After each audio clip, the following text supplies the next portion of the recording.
So here we have the Kia Sportage on a 17 plate. I'm going to start off by showing you around the outside of the car, and then we'll hop in and run through some controls on the inside. But from the outside you can see it's a 5-door car with alloy wheels and tinted windows. Let's start off inside the boot and then work our way around the rest of the car from there. As we approach the back of the car, you can see we have reversing sensors. This car's also got a reversing camera as well. Plenty of boot space, as you can see, along with that 60/40 split folding rear seat should you need to increase this space even further. And then underneath this tray section, a space saver spare wheel. Okay, so we're just going to work our way back round to the front of the car, and then we'll hop in and run through some controls on the inside.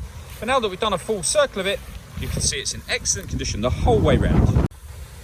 Just briefly before we climb in, I think it's well worth seeing the interior from this exterior point of view. There's plenty to run through on the dashboard, so let's hop in and we'll do that now. Okay, now that we're inside the car, we're going to start with the dials. On the left-hand side, we have the rev counter, and on the right-hand side, the speedometer and fuel gauge. In the middle, you can see the total miles for this car, which are 9,921.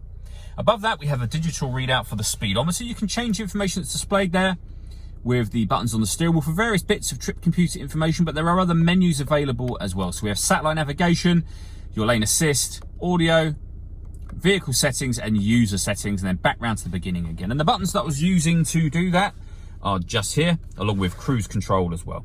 Over on the left hand side, we have stereo and phone controls, including voice activation for the phone. You'll only be able to use the phone control buttons once you've paired up the phone to the car, which is done on the touchscreen just here. Hit all menus and then phone, and follow instructions on screen from there. When it comes to music, we have the radio, of course.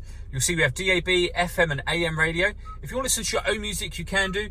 Just hit the media tab. It's currently greyed out because nothing is connected. You can connect up an auxiliary device, a USB device. You can stream your music wirelessly via Bluetooth audio as well. And if you pair up or connect up your smartphone via its USB, you can see there we have Android Auto and Apple CarPlay available depending on what type of phone you have. And this car's got satellite navigation. There's a full video showing how that works on our website and also on our YouTube channel. If I put the car into reverse, you'll see we have a full colour reversing camera with guidelines showing you what direction the car is headed in relation to the image being shown on the screen.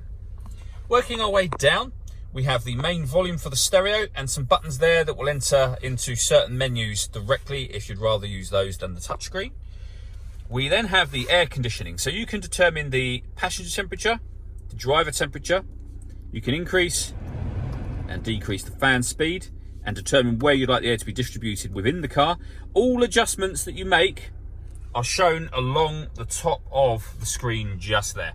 When you're happy with those settings, this button turns your air conditioning off or back on again, or you can hit auto.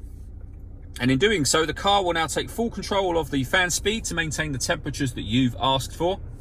To override that, simply readjust the fans and you'll see that auto has now gone off. Under that, we have heated driver and passenger seats, both with 3 different heat settings each. 2 12-volt charging sockets, as well as the auxiliary and USB inputs. We have the gear lever for the fully automatic gearbox.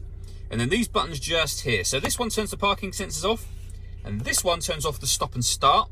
This car is designed to cut out when it's stationary in traffic to save you fuel. I've just turned that system off. These two, starting with this one, I will show you up on this screen. So that one, you can see it says Sport now within the rev counter. That's turned the steering and the car in general into sport mode or back to normal. And the other one will turn the downhill brake control on and off again. The last thing I wanted to talk about is the panoramic glass sunroof. You can see the sun blind is open at the moment. You can close that, which I'll show you in a moment. But you can open this front section as a proper sliding sunroof, and you'll see that opens over the top of the rear section of glass to give you a massive window area. If we close that, you'll see the sun blind will come with it. So if you wish to, you can close that sun blind all the way back like that. All that leaves me to say is thank you for taking the time to watch this video. If you'd like to come and see the car for yourself and have a test drive, please feel free to call any of our MJA sites. We'd love to hear from you soon.